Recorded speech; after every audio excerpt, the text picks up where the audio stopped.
بسم اللہ والحمد للہ والصلاة والسلام علی رسول اللہ وعلی آلہ وصحبہ ومن والاه اما بعد الملخص الفقہی کا درس جاری ہے اور ہم لوگ موضوع کے اوپر مسح کے تعلق سے پڑھ رہے تھے نا۔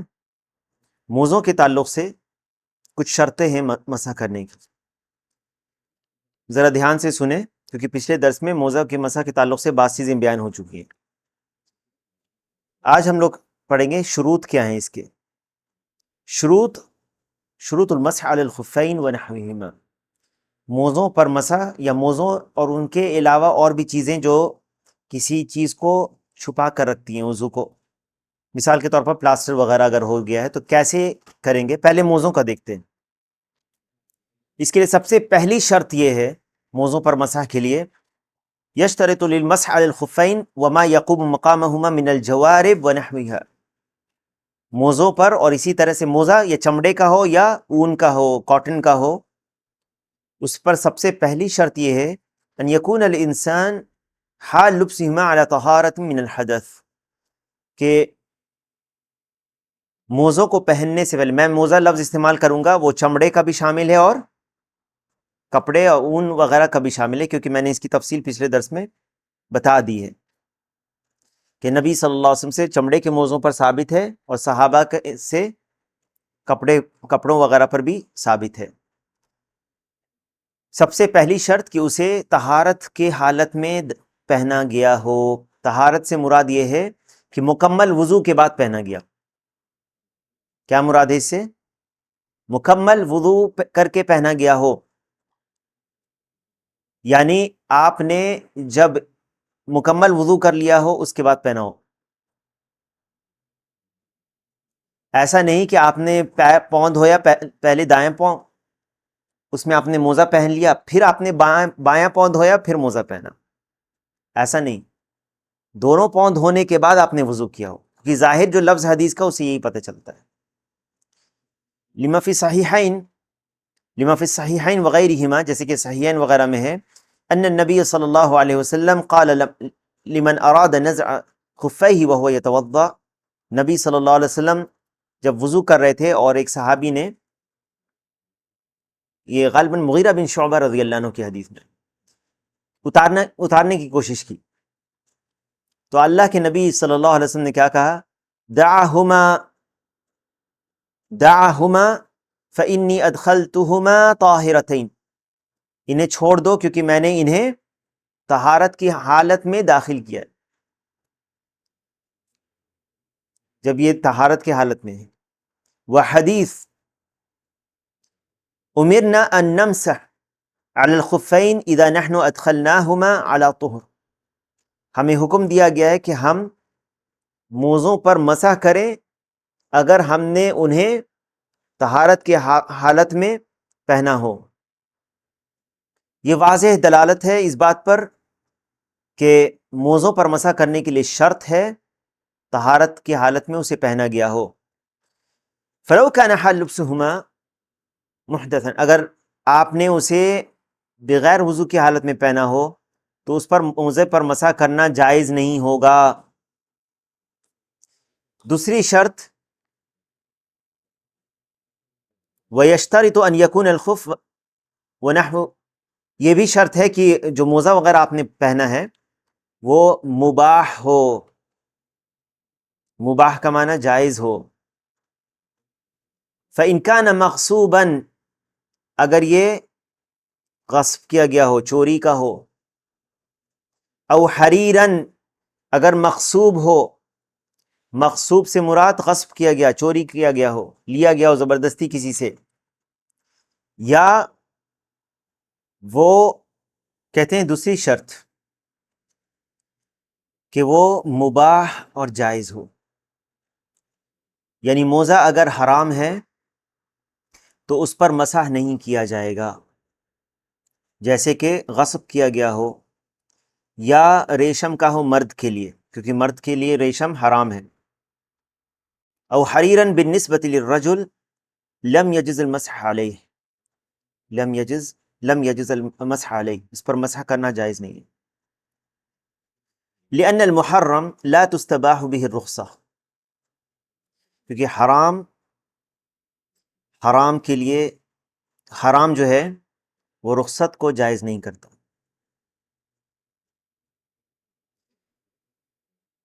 پچھلے درس میں نے کچھ بتایا تھا مدت کے تعلق سے۔ اگر کوئی شخص مسافر ہے تو ایک دن کتنا ہے، مقیم ہے تو ایک دن ایک رات ہے اس کی مدت، اور جو مسافر ہے اس کے لیے 3 دن اور 3 رات ہے۔ ایک شخص ہے جو حرام کام کے لیے جا رہا ہے، سفر حرام ہے اس کا، کیا وہ موزے پر مسح کرے گا کہ نہیں کرے گا؟ کہاں سے یہ لے آئے موزے پر مسح نہیں کرے گا؟ موزے پر مسح کیسے نہیں کرے گا؟ موزے پر مسح کرنا اور سفر جو حرام ہے اس سے کیا تعلق ہے؟ موزے پر مسح کرے گا، لیکن 3 دن کی جو رخصت ہے موزے پر مسح کرنے کی، بعض اہل علم کا یہ قول ہے کہ 3 دن نہیں کرے گا، ایک دن ایک رات ہے اس کے لیے، کیونکہ یہ سفر حرام ہے۔ نہیں سمجھ میں آئی بات؟ ایسا نہیں کہ مطلقاً پورا مسح ہی نہیں کرے گا، ہاں نہیں، تو رخصت ہے نا وہ سفر میں 3 دن۔ بعض اہل علم کہتے ہیں کہ وہ اگر حرام سفر ہے تو وہاں پر وہ اس کے لیے مدت صرف ایک دن ایک رات ہے، اور بعض اہل علم کہتے ہیں کہ نہیں، چونکہ سفر کا ذکر ہے، سفر پر مطلقاً ذکر کیا گیا، اس لیے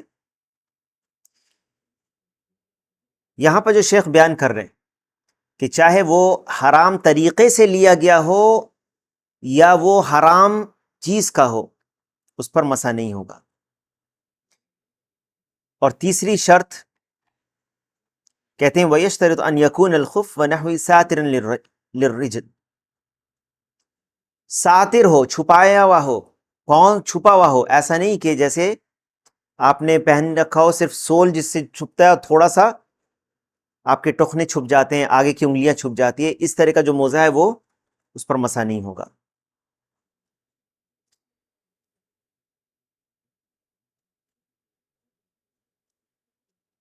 تو ایسے موزے پر مسح نہیں کیا جائے گا جب تک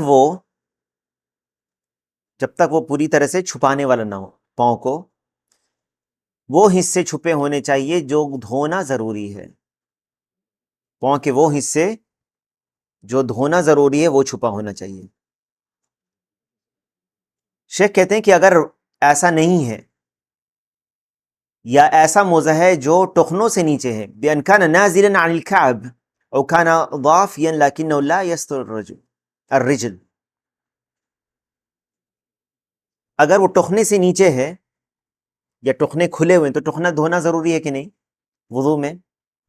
تو شیخ کہتے ہیں کہ اس کے اوپر مسح نہیں ہوگا، کیونکہ جس چیز کے بدل میں مسح کیا جا رہا ہے وہ دھونے کے بدل میں ہے نا مسح کرنا، تو وہ چیز کھلی ہوئی ہے جس کو دھونا واجب ہے،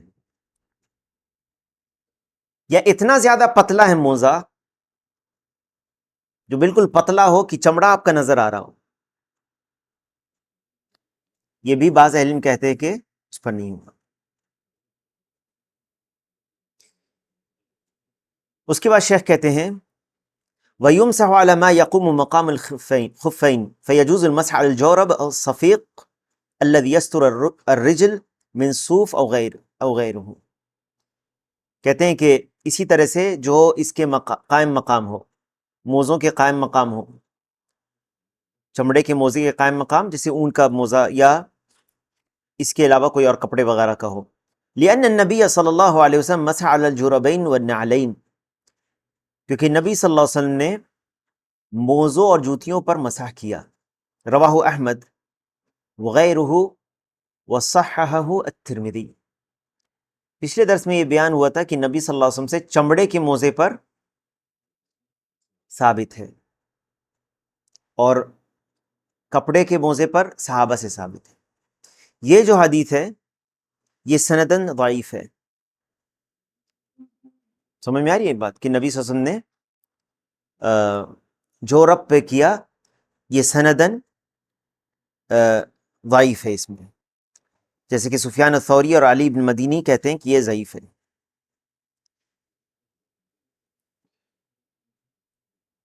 اور جو صحیح ہے وہ مغیرہ رضی اللہ عنہ والی روایت ہے، جس میں نبی صلی اللہ علیہ وسلم نے مسح کیا خفین پر، چمڑے کے موزوں پر۔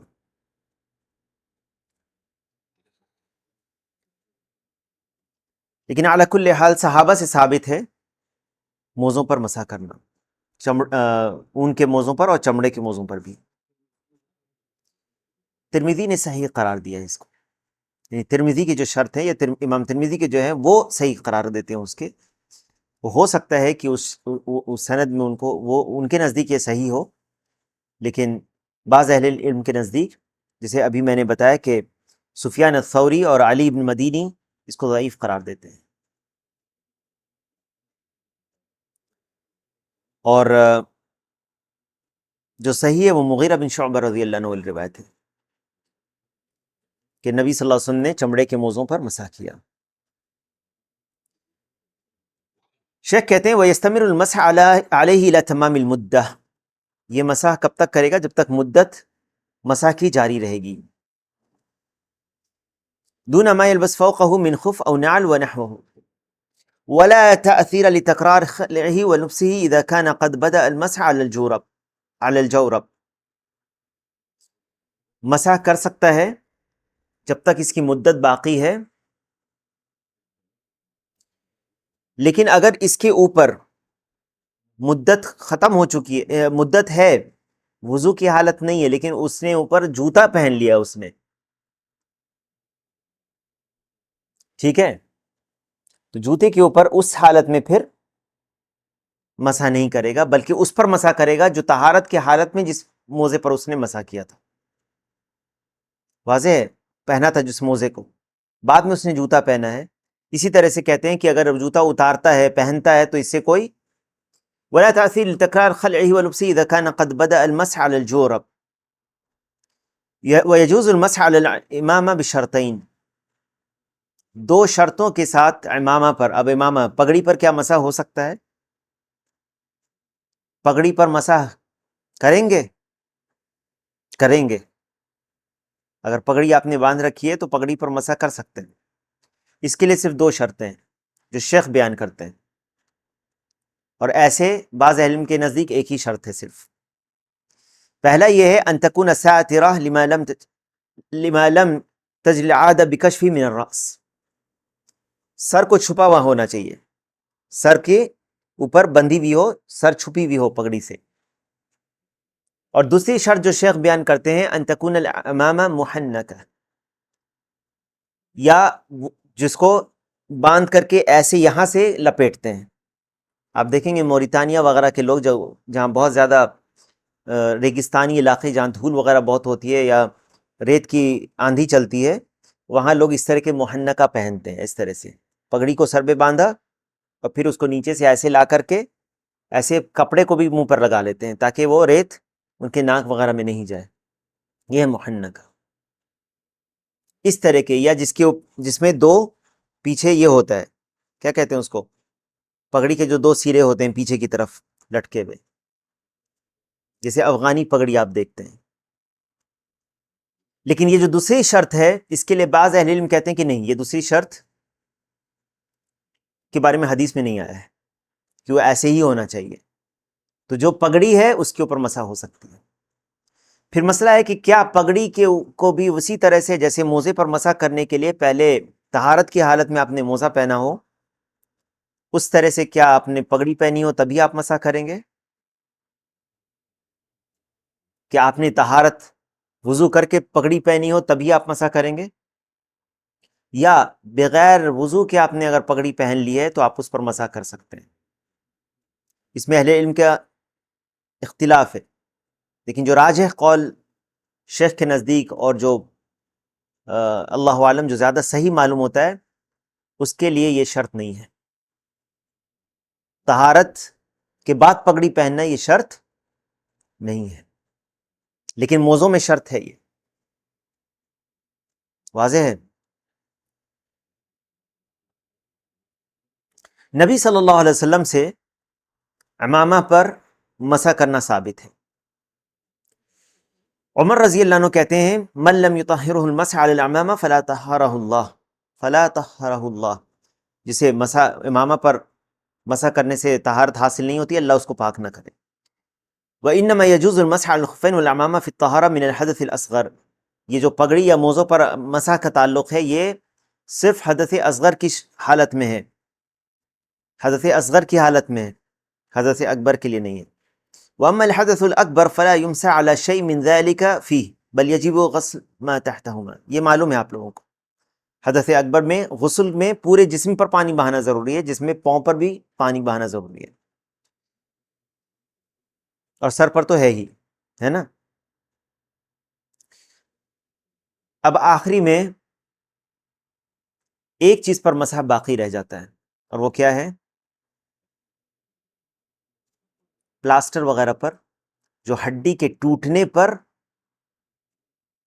یا ہاتھ کے کسی حصہ یا کسی عضو کو جس پر جسے دھونا ضروری ہے اس کے جل جانے پر جو پلاسٹر یا پٹی لگتی ہے اس کا کیا حکم ہے، اسے ہم لوگ انشاءاللہ اگلے درس میں پڑھیں گے۔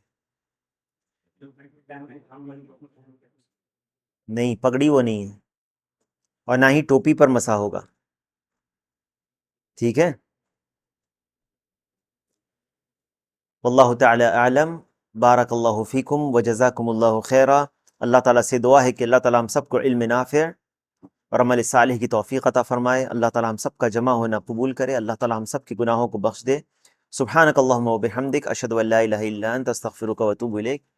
الحمد للہ رب العالمین۔